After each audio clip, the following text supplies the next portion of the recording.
Di dalam konsep la haula wala quwata illa billah, tidak ada upaya melainkan daripada daya Allah itu adalah suatu bentuk konsep dari mana kita, bagaimana cara kita untuk meniadakan diri kita, baik itu secara zohir maupun secara batin. Nah, secara zohir itu bagaimana cara kita meniadakan harta kita, kemudian apa yang kita miliki, baik itu zahir tubuh kita ini juga tiadakan. Dalam artian kita tidak takut kehilangan. Misalkan kita kehilangan suatu benda, kita tidak akan risau, kita tidak akan sakit akan sebuah kehilangan dan lain sebagainya. Nah, itu adalah bentuk konsepnya la haula wala. Dari batin kita ini adalah kita serahkan sepenuhnya kehadirat Allah Subhanahu wa taala. Dalam artian apapun yang kita perjalankan di dalam dunia ini, baik secara lahir maupun secara batin, secara tersurat, itu merupakan adalah keberlangsungan daripada kesadaran sejati yang mungkin ada di dalam diri kita, saudara. Sastra Jingga, Assalamualaikum Kang Mas. Waalaikumsalam saudaraku, terima kasih sudah bergabung. Nah, seperti itu Watergos, kesadaran sejati. Kesadaran, ada memang kesadaran palsu dan kesadaran sejati. Kesadaran palsu itu adalah ketika kita masih belum bisa mengontrol emosi kita, mengontrol energi kita di dalam kezahiran ini. Nah, kesadaran sejati itu adalah kesadaran cinta. Apapun masalah kita yang ada di dunia ini, kita akan kembalikan kepada cinta kasih kepada sang sejati itu. Nah, seperti itu, saya. Nah, itu yang masih saya alami. Nah, ketika kita masih mengalami yang namanya emosi-emosi yang masih tertanam di dalam diri kita, maka hal yang perlu kita lakukan adalah senantiasa kita bersuci. Bersuci dalam artian bukan hanya berwudu, tetapi ya itulah kita ambil bersucilah dengan konsep la haula wala. Sucikan diri adalah tentang la haula wala dan innalillahi.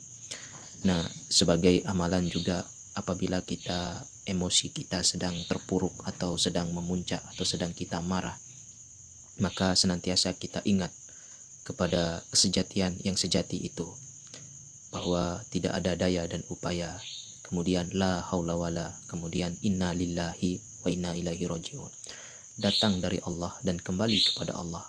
Karena sesungguhnya kita terlahir dari sebuah ketiadaan, maka akan kembali dari sebuah ketiadaan, saudaraku.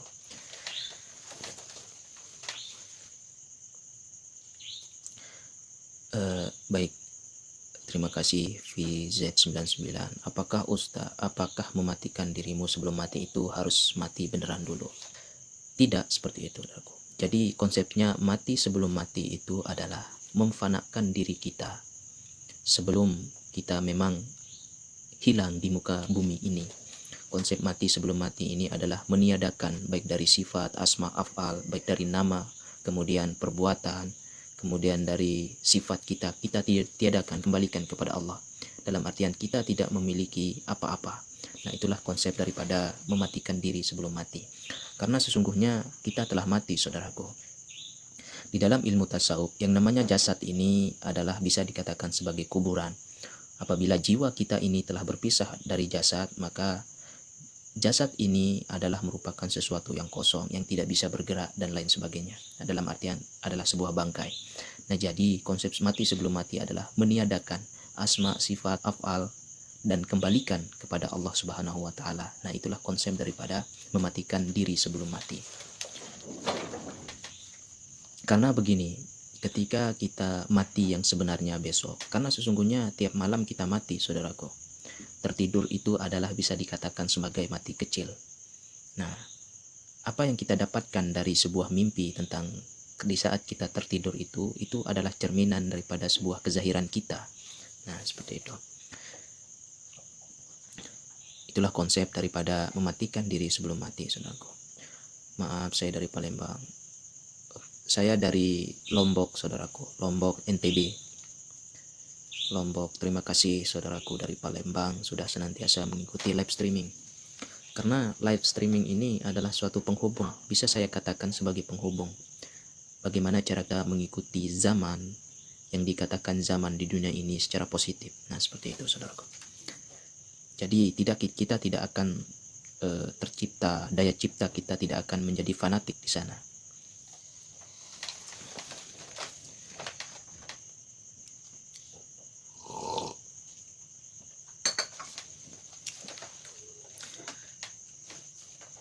Jadi memang kita kembali kepada sebuah pertanyaan dari mematikan diri sebelum mati itu adalah merupakan konsep kefanaan. Bagaimana cara kita memfanakan atau mematikan diri kita sebelum jiwa ini kembali kepada Allah Subhanahu wa taala. Karena tubuh ini yang namanya jasad ini kan dikatakan di dalam ilmu bahwa jasad ini adalah tercipta dari tanah, unsur tanah, maka ia akan kembali ke tanah. Nah, otomatis tanah itu merupakan sebuah kuburan.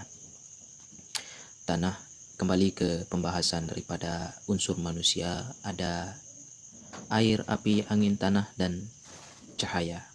Nah, itu merupakan sebuah unsur. Ada elemen tanah, elemen api, elemen air, elemen dalam ilmu avatar. Nah, bisa dikatakan seperti itu, saudara. Ahli maksiat, bismillah Tuhan, jika sudah mengenal Tuhan, lantas bagaimanakah proses pensucian atau istinja? Jadi antara dunia dan akhirat, istinja itu hanya terjadi di dunia, saudaraku. Apabila tubuh kita ini kotor, maka bersihkanlah.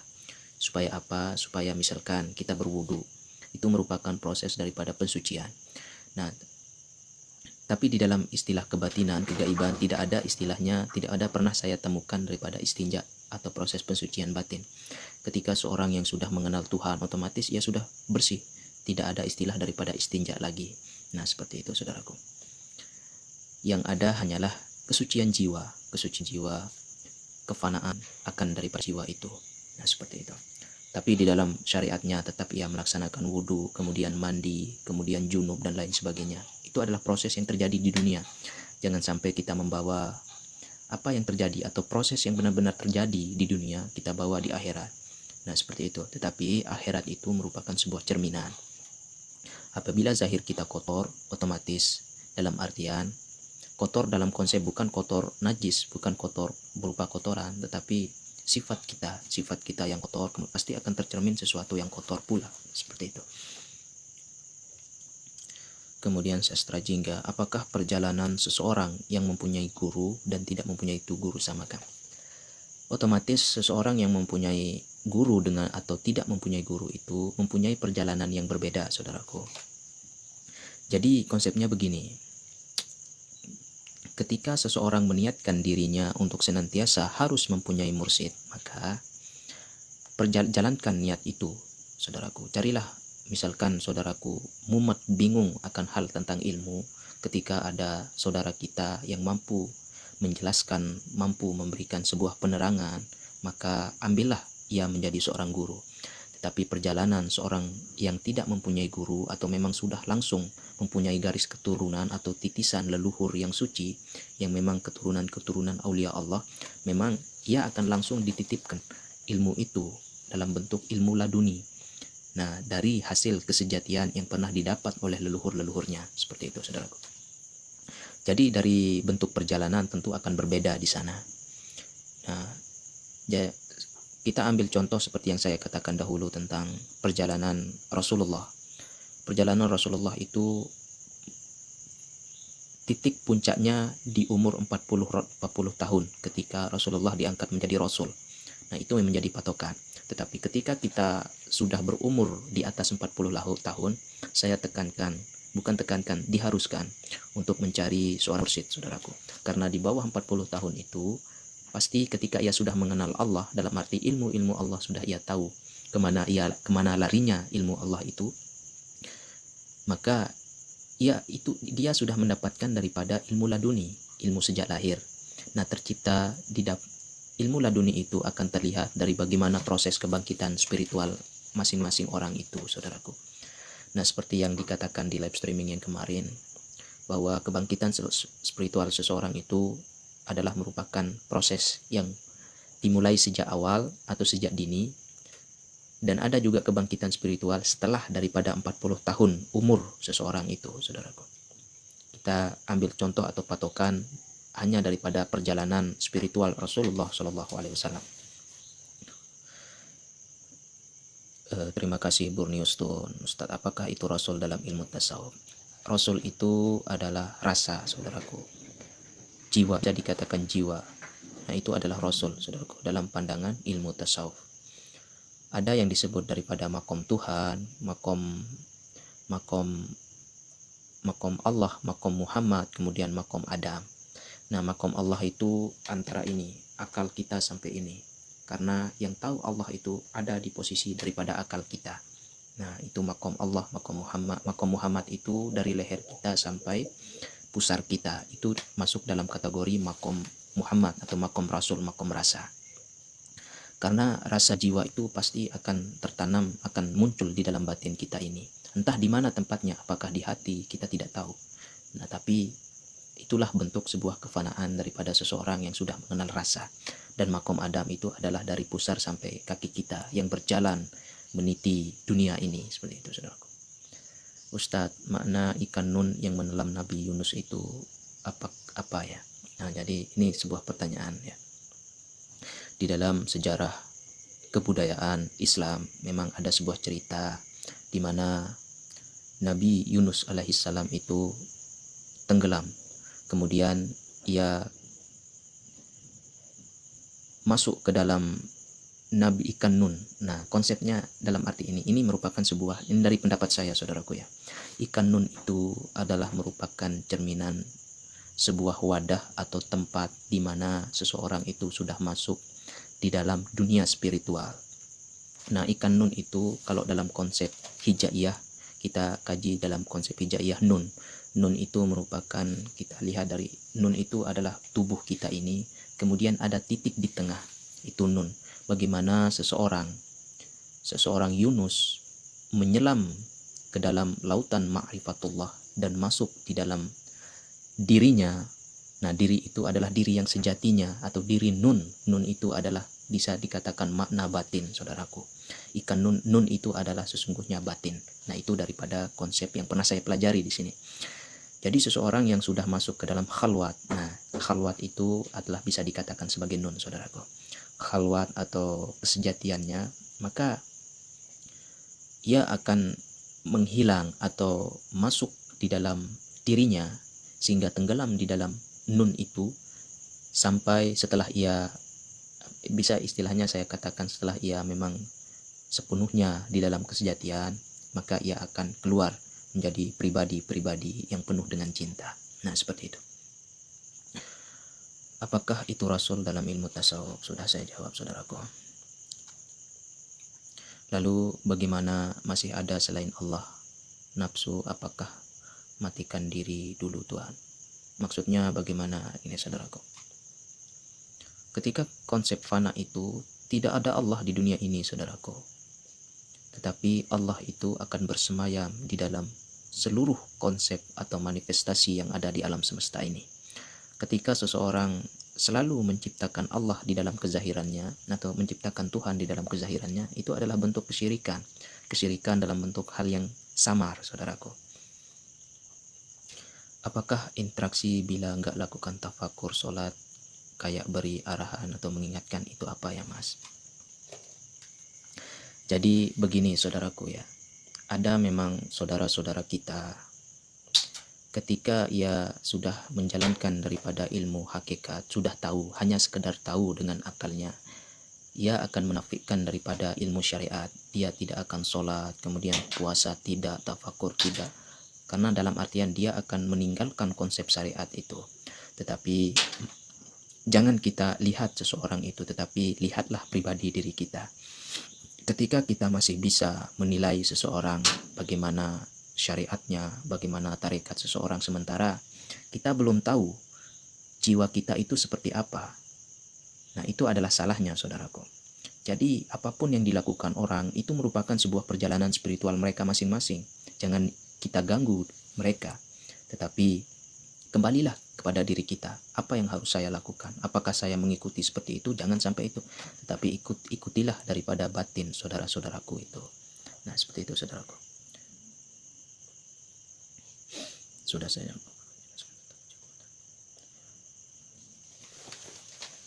Jambatan Syiratul Mustaqim. Nah, jambatan Syirat itu adalah bisa dikatakan sebagai jambatan di dalam syariat. Jambatan Shiratul Mustaqim adalah perjalanan di muka bumi ini, saudaraku. Apabila amal kita baik, maka kita akan cepat sampai kepada Allah secara sempurna. Ada memang saudara-saudara kita yang disebut daripada jambatan Shiratul Mustaqim, bagaimana ia cepat berbangkit. Pernah saya mendengar bahwa ketika seorang aulia Allah yang meninggal dunia, ia di saat ia tertanam atau ditanam, dikuburkan, maka wali Allah itu akan menghilang. Itulah bentuk konsep daripada perjalanan kematian Shiratul Mustaqim. Dalam arti ia langsung kembali ke Allah, mengikuti daripada jasadnya secepat cahaya, kecepatan cahaya. Ada yang di waktu 3 hari baru menghilang jasadnya, ada di waktu 7 hari menghilang jasadnya, ada di waktu 9 hari menghilang jasadnya, kemudian ada di waktu 40 hari, 100 hari menghilang jasadnya. Nah, itulah bentuk gambaran Shiratul Mustaqim dari pandangan saya yang pernah saya pelajari, saudaraku. Nah, itulah maksudnya. Kiasan itu adalah bahasa kiasan. Kiasan itu adalah bahasa yang memang tercipta daripada sebuah ilmu, saudaraku. Terkaan-terkaan akal itulah merupakan sebuah kiasan, sebagai bahan untuk renungan kita untuk mengkaji daripada makna yang tersirat di dalam kezahiran dunia ini. Salam santun, Masya Allah.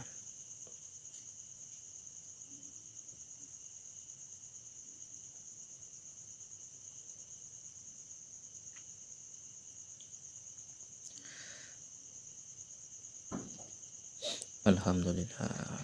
Ya, terima kasih kepada saudaraku. Saya juga menyampaikan di dalam arti begini. Kadang banyak orang yang mengatakan bahwa ilmu hakikat kok diumbar-umbar di media sosial. Jadi begini, saudaraku. Kita juga yang namanya ilmu syariat akan mengikuti daripada syariat, ilmu hakikat juga akan membaur di dalam ilmu syariat, karena sesungguhnya ketika kita masih bisa memisahkan antara syariat, tarikat, hakikat, makrifat, maka sesungguhnya kita belum menemukan hakikat kesejatian itu, saudaraku. Tetapi ketika kita mampu menyatukan secara utuh apa itu syariat, tarikat, hakikat, dan makrifat, maka sesungguhnya itulah bentuk kesejatian yang sejati, saudaraku. Lombok Tengah, saudaraku, ini di samping Bandara Internasional. Oke, silakan saudaraku, terima kasih sudah bergabung. Semoga Allah Subhanahu wa taala memberikan senantiasa ketenangan jiwa, kesejatian yang abadi akan diri kita masing-masing yang sudah terhubung di dalam live streaming ini.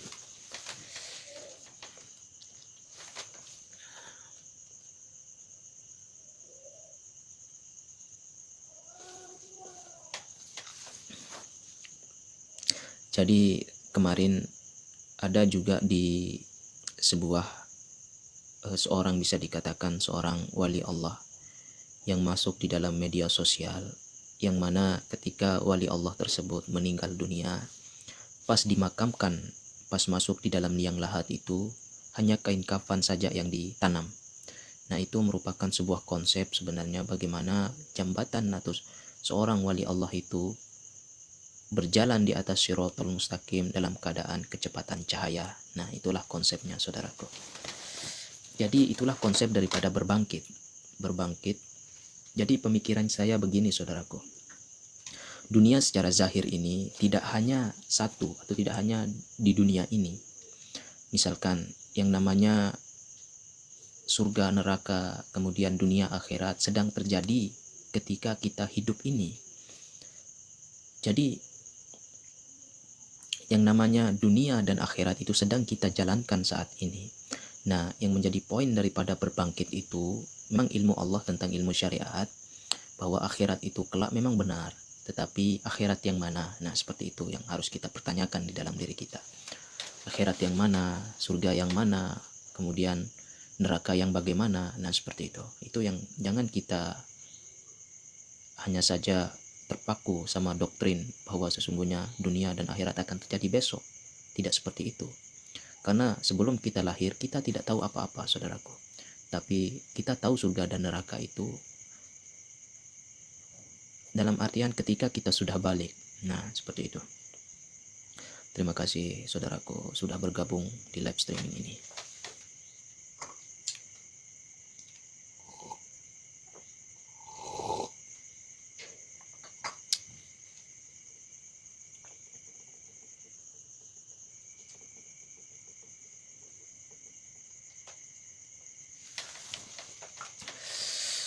Pak Sopaku, terima kasih sudah bergabung saudaraku. Jadi ketika seseorang sudah mampu membentuk pribadinya menjadi sebuah energi cinta, maka itulah bentuk kesejatian yang sebenar-benarnya, yang sepenuhnya saudaraku. Terima kasih kepada saudara-saudaraku yang sudah bergabung dan yang sudah mengundurkan diri. Selamat untuk tidur yang nyaman, yang damai, yang tentram saudaraku. Karena sesungguhnya masalah dunia ini akan hilang ketika kita tertidur. Tapi ketika banyaknya masalah yang ada dunia ini kita bawa di dalam hidup kita, maka sesungguhnya kita tidak akan bisa tertidur. Nah, seperti itu. Jalan Shiratul Mustaqim yang kutemukan di dalam Al-Quran surah ya, apakah itu benar jalan yang lurus? Nah, apakah itu benar jalan yang lurus?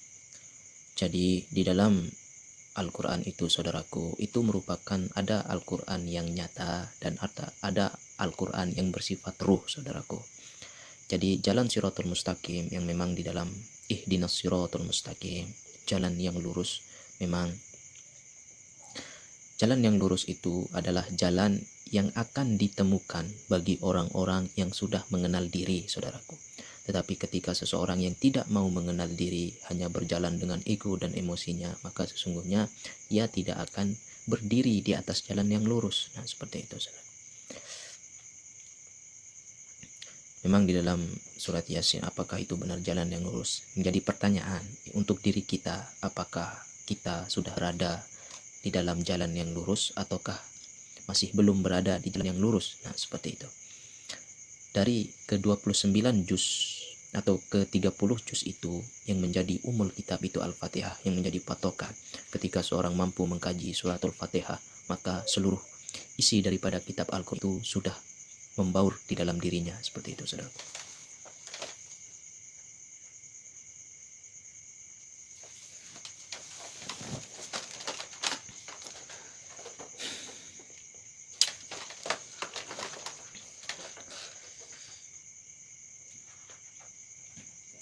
Nah, itulah jalan Shiratul Mustaqim. Nia New 89.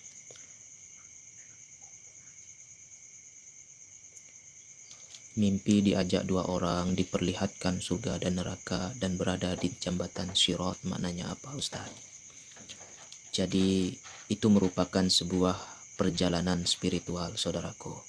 Ketika kita diajak oleh dua orang itu merupakan sebuah dualitas di dunia ini, maka dan diperlihatkan surga dan neraka. Dalam artian kita tidak sedang berada di antara surga dan neraka, kita sudah berada di luar daripada surga dan neraka. Maka sesungguhnya kita sedang berada di jalan yang lurus.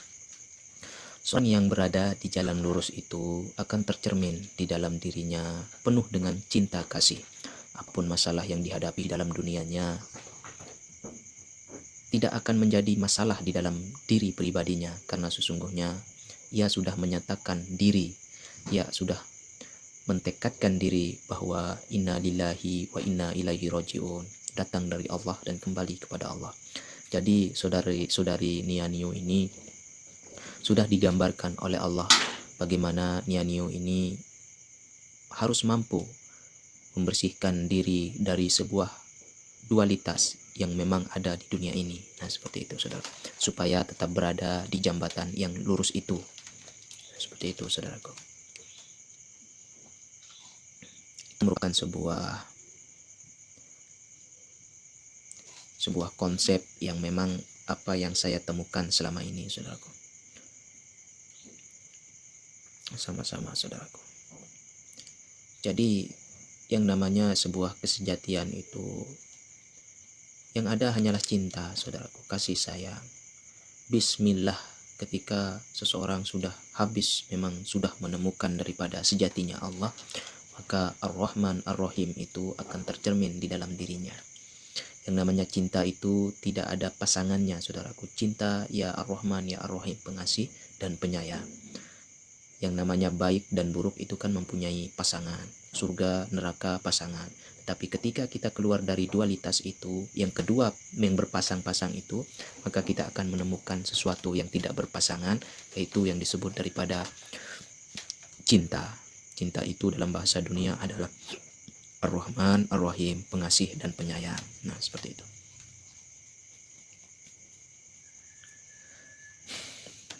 Terima kasih kepada saudaraku yang sudah bergabung. Assalamualaikum, waalaikumsalam warahmatullahi wabarakatuh, saudaraku. Terima kasih sudah bergabung, sudah mau setengah 2, saudaraku. Masih ada saudara-saudara kita yang masih terhubung, terima kasih.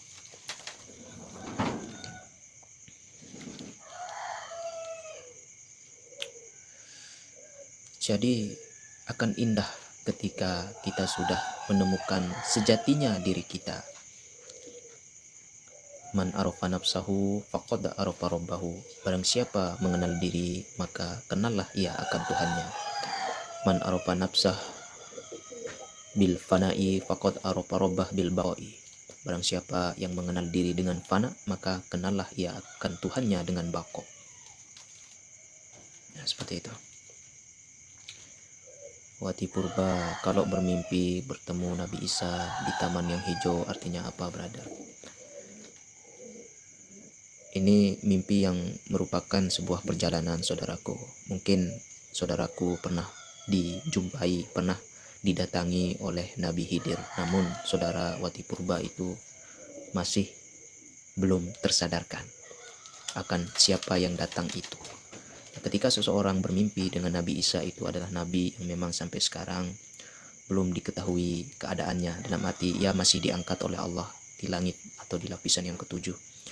Tapi ketika kita berbicara masalah warna hijau, karena warna hijau itu adalah lambang warna daripada Nabi Khidir alaihissalam, bahwa perumpamaan sebuah asma, sebuah nama dari Nabi Isa dan Nabi Khidir itu adalah satu jua, saudaraku.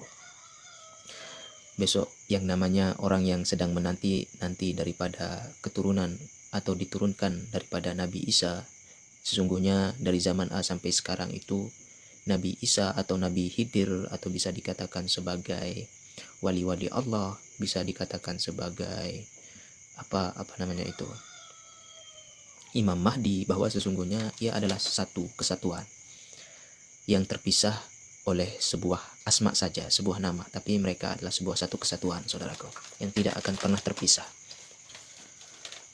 Seperti ibarat air, api, angin, tanah itu merupakan suatu kesatuan, namun terpisah karena sebuah asma, saudaraku, sebuah asma dan sifat. Nah, tetapi ketika kita keluar dari sebuah perumpamaan dari asma itu, baik buruk atau dualitas itu, maka sesungguhnya kita akan disebut daripada seorang yang memang sudah menyatu, menunggal. Nah, seperti itu. Alhamdulillah, terima kasih kepada saudaraku yang sudah bergabung.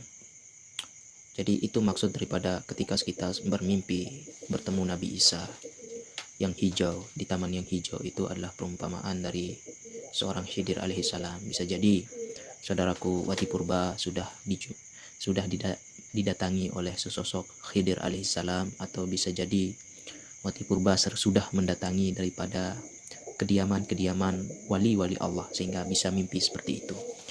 Ini merupakan sebuah perjalanan spiritual yang luar biasa menurut saya, dan harus dikembangkan dan harus diwujudkan di dalam pribadi kita masing-masing. Seperti itu, saudaraku. Terima kasih kepada Nur Melisa sudah bergabung.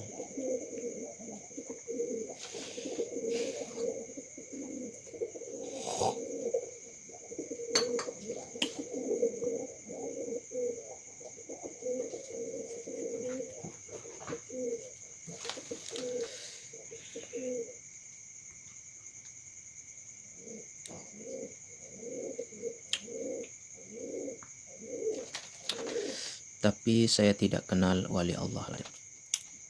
Jadi begini, masalah mengenal ataupun tidak mengenal tidak ada kaitannya, saudaraku. Bisa jadi Wati Purba itu adalah titisan seorang wali Allah. Ya, kita tidak bisa pungkiri seperti itu. Nah, yang namanya seseorang yang sedang diperjalankan oleh Allah, tentu dia adalah merupakan sosok wali Allah, meskipun ia didatangkan dari lewat mimpi dan lain sebagainya. Mungkin dengan jalan mimpi itu, maka saudara Wati Purba akan bisa mengenal Allah secara sepenuhnya. Dan seperti itu. Alhamdulillah, terima kasih saudaraku. Karena ketika kita mendapatkan sebuah kedamaian hanya sekedar dari sebuah kata-kata, obrolan-obrolan santai seperti ini, itu merupakan sebuah bentuk bagaimana seseorang itu mampu menghubungkan daripada jiwanya, saudaraku, antara jiwa yang satu dengan jiwa yang lain. Karena semua manusia dari yang terlahir sejak Nabi Adam sampai sekarang zaman modern ini, semuanya sama, semuanya manusia, dan semuanya rata-rata hidup sendiri, saudaraku. Saya yang berbicara di sini adalah sedang sendiri, hanya melihat daripada sebuah tulisan atau komentar teman-teman, itu saja, tidak berhadapan dengan sebuah jasad. Nah, seperti itu. Terima kasih Eno Items yang sudah bergabung. Mimpi ada suara yang ngaku Muhammad tapi tidak ada wujudnya. Bisa jadi ini bukan sebuah mimpi, saudaraku. Mimpi ada suara, ada suara, ada suara-suara itu tentunya bisa didengar oleh telinga kita. Ini merupakan sebuah penjabaran pertanyaan yang menurut saya kurang tepat, saudara. Tepat tapi kurang tepat. Tapi mungkin saudara Inu bermimpi, ada seseorang di dalam mimpi saudara Inu itu, ada seseorang yang mengaku Muhammad tapi tidak ada wujudnya. Jadi begini saudaraku ya, bagaimana cara kita positive thinking dalam arti husnuzon terhadap diri kita ataupun kepada diri batin kita atau mimpi-mimpi kita. Bagaimana cara kita berhusnuzon terhadap diri kita ketika kita bermimpi ada yang mengaku Muhammad, kemudian Isa, kemudian ada yang mengaku Khidir alaihissalam dan lain sebagainya. Husnuzon saja, mungkin bisa jadi itu merupakan sebuah pengalaman spiritual yang akan membawa kita menuju kesejatian, saudaraku. Waalaikumsalam, saudara Rizal Ketu. Terima kasih sudah bergabung. Mimpi sebelumnya saya dibawa ke langit dan sampai di langit dibentangkan surat Al-Anfal ayat 17. Nah, itu juga merupakan sebuah yang luar biasa. Suatu perjalanan mimpi yang luar biasa, saudaraku. Assalamualaikum. Waalaikumsalam Bang Bekasi hadir Bang. Terima kasih sudah bergabung saudaraku.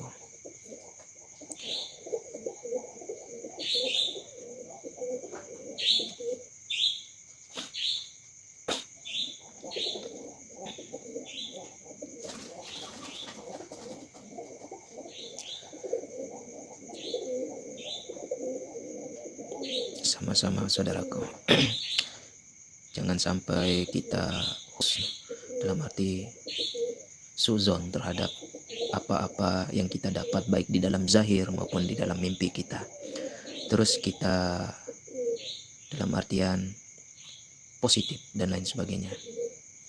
Banyak sekali mimpi saya dibawa ke langit, brother. Saya jadi bingung. Jadi begini, di dalam ilmu tasawuf, lambang daripada langit itu adalah akal, saudaraku, pikiran kita.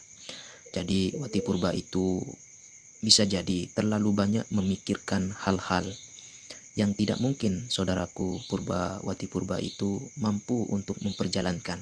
Maka jadilah sebuah mimpi. Terlalu banyak memikirkan hal-hal yang mungkin, yang sesuatu yang tidak mungkin, atau sesuatu yang mustahil. Nah, itu maksud daripada ketika seseorang dibawa ke langit. Langit itu adalah gambaran daripada akal ini, saudaraku. Jadi, ya tetap kita amati, tetap kita pikirkan, tetap kita resapi daripada perjalanan setiap langkah kita di muka bumi ini. Karena zahir kita ini, dunia kita ini adalah sandi-sandi untuk menyatukan daripada sebuah kesejatian. Terima kasih Multi Tahir. Izin tanya Bang, ruh itu diciptakan atau gimana Pak? Gak paham. Jadi yang namanya ruh Ruh itu memiliki banyak nama, saudaraku, bukan hanya ruh saja. Tetapi yang membedakan hanya sebuah asma. Ruh itu bisa dikatakan sebagai batin juga, bisa dikatakan sebagai jiwa juga, bisa dikatakan sebagai Tuhan juga, bisa dikatakan sebagai Rasul juga. Nah itu ruh. Dalam pandangan ilmu sufi, tidak selamanya satu nama itu terpaku kepada satu makna. Nah, tapi yang hanya membedakan itu adalah sebuah asma saja atau nama, saudaraku. Jadi segala sesuatu di alam semesta ini diciptakan oleh suatu ketiadaan. Dalam arti kita tidak tahu apa-apa, tiba-tiba menjadi ada. Nah, itu adalah sesuatu yang tidak perlu kita tanyakan lagi. Ketika kita pertanyakan diri kita, maka sesungguhnya kita masih hanya sedang menggali, saudaraku. Seperti itu. Jadi yang namanya ruh, kemudian jiwa, jasad, itu semuanya diciptakan oleh sesuatu yang infinity itu tidak bisa dijelaskan. Nah, seperti itu. Jasad kita ini memang bisa kita jelaskan dengan akal, tetapi yang namanya ruh, sesungguhnya akal tidak akan bisa menjangkaunya, seperti itu. Bang mimpi didatangi Mbah Ainun Najib, Mbah Maimun, saudaraku, bukan Ainun. Ke rumah dikasih batu banyak. Jadi saya garis bawahi kok mengenai batu. Batu itu adalah bentuk daripada hijab, saudaraku. Hijab itu dalam artinya akal kita ini terlalu banyak memikirkan sesuatu yang akan menutup daripada hijab-hijab kesejatian atau keilahian atau ketuhanan itu sendiri. Jadi saudaraku, untuk senantiasa Rizal, untuk senantiasa menjaga batin ini, menjaga rasa ini supaya tidak tergoyahkan oleh sesuatu kezahiran yang mungkin akan membawa fitnah bagi kebatinan kita, saudaraku. Jadi makna daripada mimpi dikasih batu banyak itu adalah kita diperlihatkan terlalu banyak hijab-hijab atau kotoran-kotoran yang sedang menutupi daripada batin kita, untuk senantiasa kita hancurkan, kita lawan, saudaraku. Itu menurut saya. Jadi konsep sebuah mimpi itu harus kita senantiasa untuk husnuzon, berbaik sangka terhadap diri kita, saudaraku. Nah, seperti itu. Sebenarnya bukan kamu yang membunuh, tetapi Allah. Terima kasih atas penjabaran sosok yang terlihat jubah putih dan bersinar. Ketika kita dibawa di alam mimpi, kemudian dipertemukan dengan sesosok yang terlihat berjubah putih dan bersinar, itu adalah merupakan makna di mana batin kita akan menuju sebuah kesucian, saudaraku. Kesucian yang abadi. Kesucian yang abadi ini akan tercermin di dalam kezahiran kita, yaitu fana billah, saudaraku. Artinya kita meniadakan sesuatu selain daripada Allah. Dalam artian konsep asyhadu alla ilaha illallah, aku bersaksi tidak ada Tuhan di dunia ini kecuali dunia ini dan segala isinya hanya Allah. Nah, seperti itu. Diciptakan oleh Allah Subhanahu wa Ta'ala. Nah, itu maksud dari berjubah putih dan bersinar. Ditampakkan sebuah sosok yang berjubah putih, itu menandakan bahwa sebentar lagi atau bisa jadi lambat laun, saudaraku, akan menemukan seseorang yang memberi sebuah pencerahan. Seperti itu, saudaraku.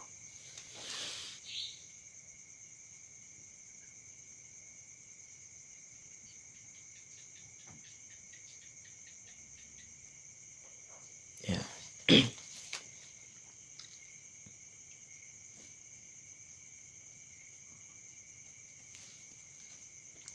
Jadi intinya kita harus tetap positif terhadap diri kita, saudaraku. Terima kasih Rizal Keto. Terima kasih sudah bergabung, saudaraku, dan semoga mimpi-mimpi saudara selalu diridhoi, selalu tercerahkan oleh Allah Subhanahu wa Ta'ala. Amin ya rabbal alamin.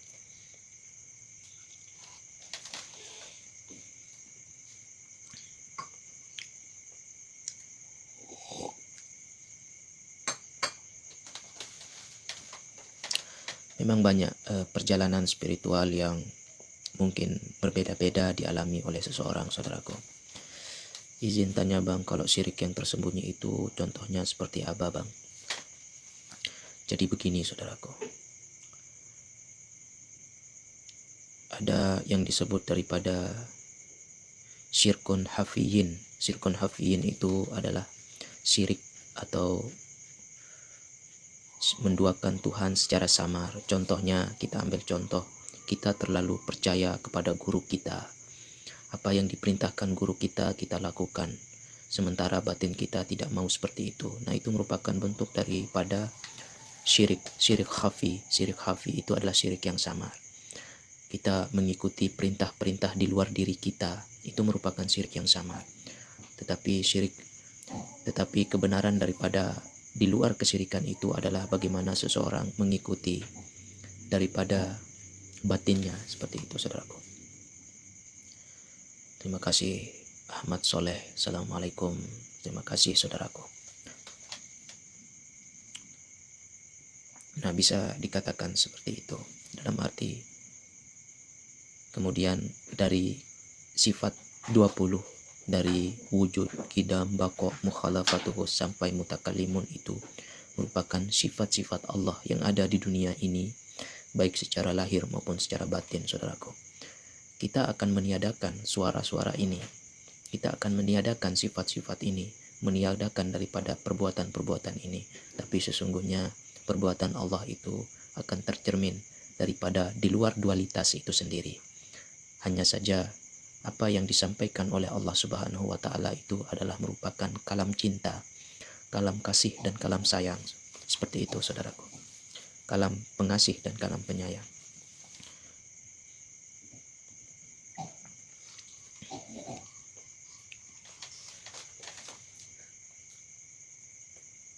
Jadi konsep kefanaan itu adalah cerminan daripada la haula wala quwwata illa billahil aliyil azim, saudaraku.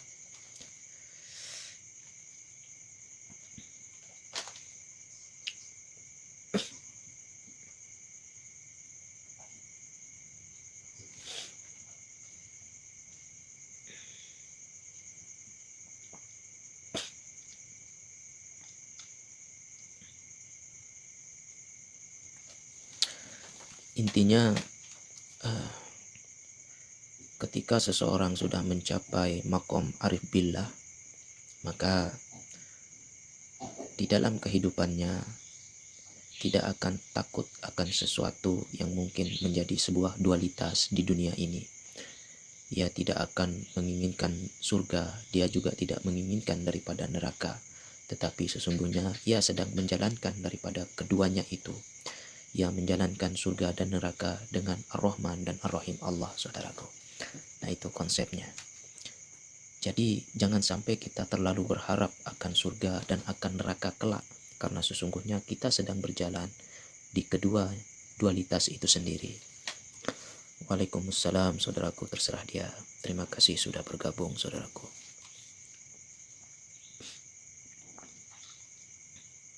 Terima kasih sudah bergabung. Sudah jam 2. Semoga Allah Subhanahu wa Ta'ala memberikan rahmatnya kepada diri kita.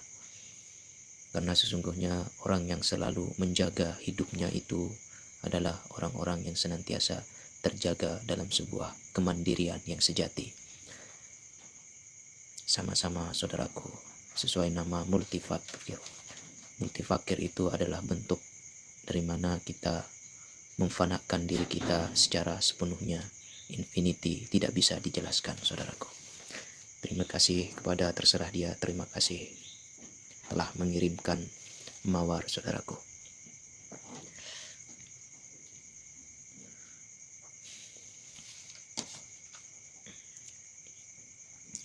Jadi yang namanya sebuah frekuensi ilahiyah, frekuensi ketuhanan, otomatis akan senantiasa terhubung oleh orang-orang yang sesama frekuensi ketuhanan.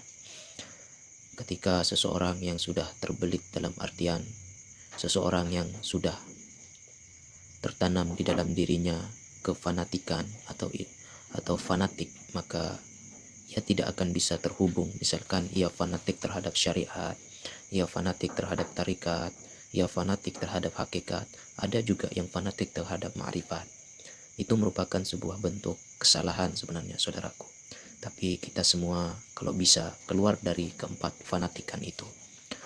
Ada yang syariat menyalahkan tarikat, ada yang tarikat menyalahkan syariat, ada juga yang sudah mencapai makom, bisa dikatakan ilmunya ya, bukan dirinya, tetapi makom ilmu daripada ilmu ma'rifat, ia menyalahkan syariat, maka sesungguhnya ia sedang berada di dalam sebuah kesyirikan yang samar, saudaraku. Tetapi ketika sebuah kesalahan ataupun kebenaran mereka membuang daripada kedua dualitas benar dan salah itu, maka akan muncul di dalam pribadinya cinta dan kasih. Nah, seperti itu poinnya, saudaraku. Ia tidak akan lagi memandang itu baik dan ia tidak akan memandang itu salah, tetapi semuanya adalah bentuk daripada cinta dan kasih yang muncul di dalam pribadi orang yang sudah arif billah, dalam arti keluar daripada syariat, kemudian keluar daripada tarikat, hakikat dan ma'rifat, tetapi ia sudah menyatu dengan hakikat pribadi yang memang sejatinya diri, hidup yang memang sudah membaur di dalam kesejatian dirinya, saudaraku.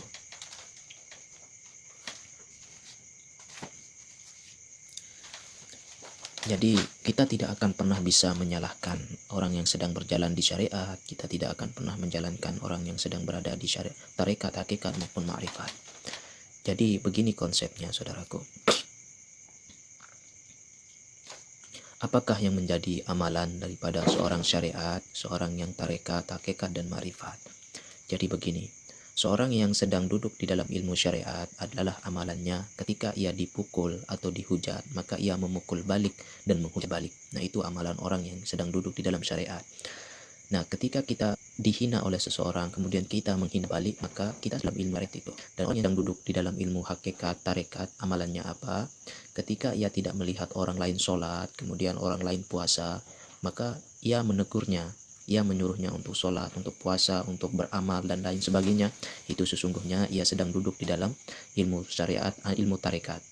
Tetapi ketika seseorang sudah duduk di dalam ilmu ma'rifat, maka sesungguhnya segala sesuatu yang ada di bumi ini hakikatnya Allah, baik asma, kemudian sifat, nama, perbuatan ataupun sifat, itu adalah diduduki oleh hakikatnya Allah Subhanahu wa taala.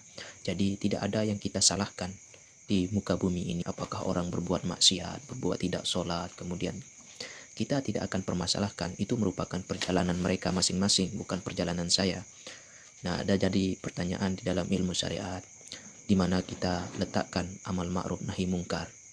Nah, di manakah kita meletakkan amal ma'ruf nahi mungkar itu adalah ketika seseorang sudah duduk di dalam zat Allah Subhanahu wa taala, maka ia tidak akan didatangi oleh yang namanya sebuah keburukan itu, tapi ia akan didatangi oleh pantulan cermin daripada hakikatnya itu.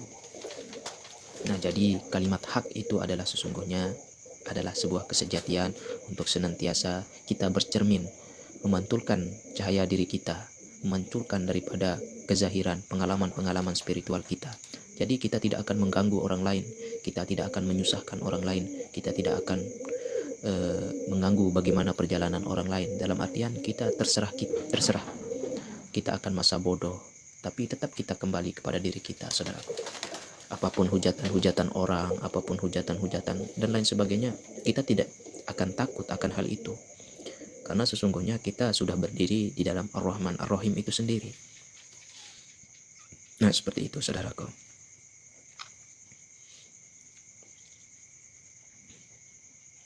Terima kasih Lardina 369. Masya Allah, wallahu akbar. Segala puji bagi Allah, Tuhan seru sekalian alam. Allahu akbar, walillah ilham.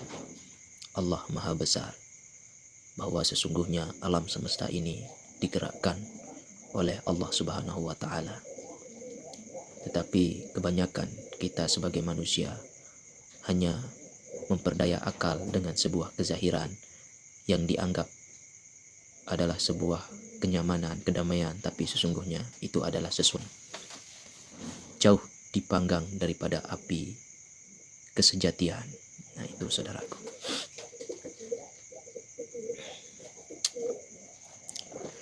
Jadi Jadi kalimat hakikat itu yang sebenarnya di luar daripada syariat, tapi tetap membaur di dalam syariat, saudara.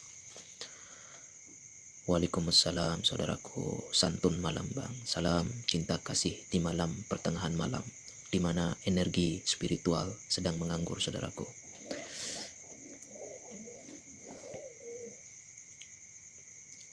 Memang yang namanya kopi itu, ketika kopi itu semakin pahit, maka sesungguhnya hakikat daripada kopi itu adalah sesungguhnya kita menikmati, saudaraku, keadaan daripada kehidupan ini.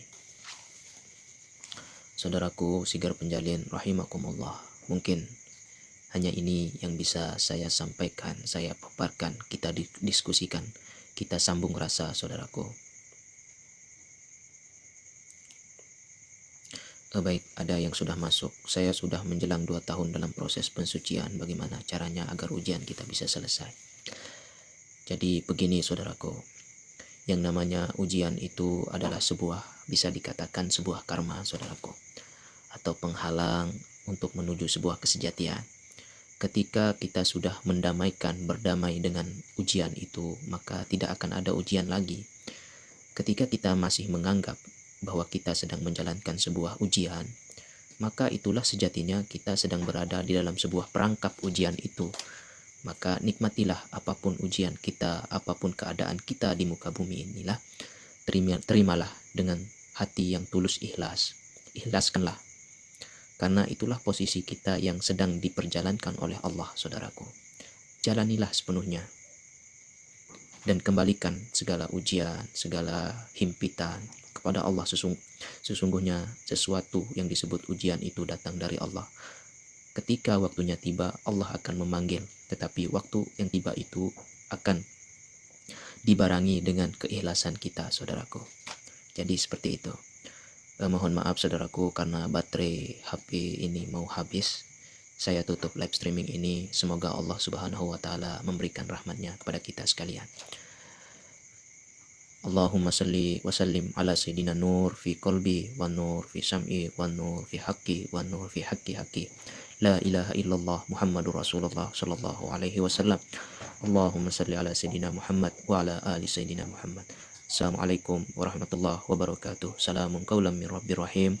Salamun qaulam min rabbir rahim.